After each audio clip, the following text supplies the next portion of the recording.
जय श्री महाकाल। रवि प्रदोष व्रत कथा। पौराणिक कथा के अनुसार प्राचीन काल में एक गांव में एक गरीब ब्राह्मण रहता था। उसकी मृत्यु के बाद उसकी पत्नी अपने पुत्र की परवरिश के लिए सुबह उठकर भिक्षा मांगने जाती थी। भिक्षा से जो कुछ भी मिलता उसी से माँ बेटे अपना पेट पालते थे। एक दिन ब्राह्मणी अपने पुत्र के साथ भिक्षा लेकर लौटी तो मार्ग में उसे एक बहुत ही सुंदर राजकुमार मिला।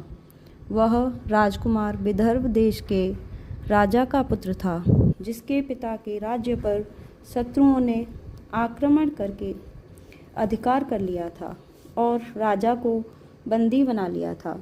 राजकुमार अपनी जान बचाकर दर दर भटक रहा था। ब्राह्मणी को उस बालक पर दया आ गई। उस बालक को अपने घर ले आई और अपने बेटे की तरह पालन पोषण करने लगी। कुछ समय बाद ब्राह्मणी दोनों बालकों को लेकर महर्षि शांडिल्य के आश्रम में गई। महर्षि ने ब्राह्मणी और दोनों बालकों को देखा और उनके दुख को समझते हुए उन्हें रवि प्रदोष व्रत का नियम, विधि और कथा सुनाई।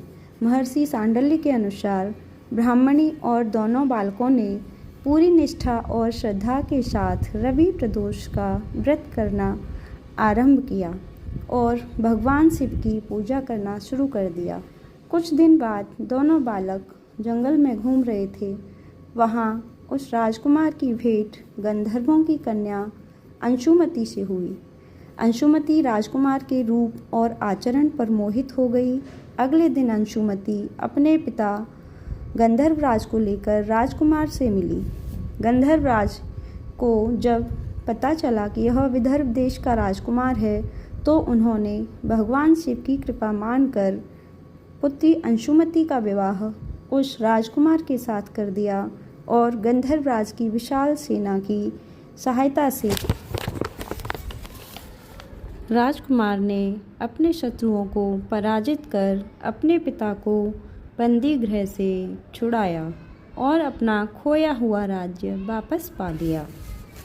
राजकुमार ने राजा बनते ही उस ब्राह्मणी को राजमाता और उसके पुत्र को अपना मंत्री बना लिया।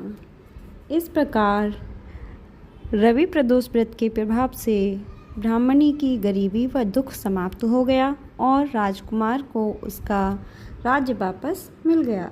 जय श्री महाकाल।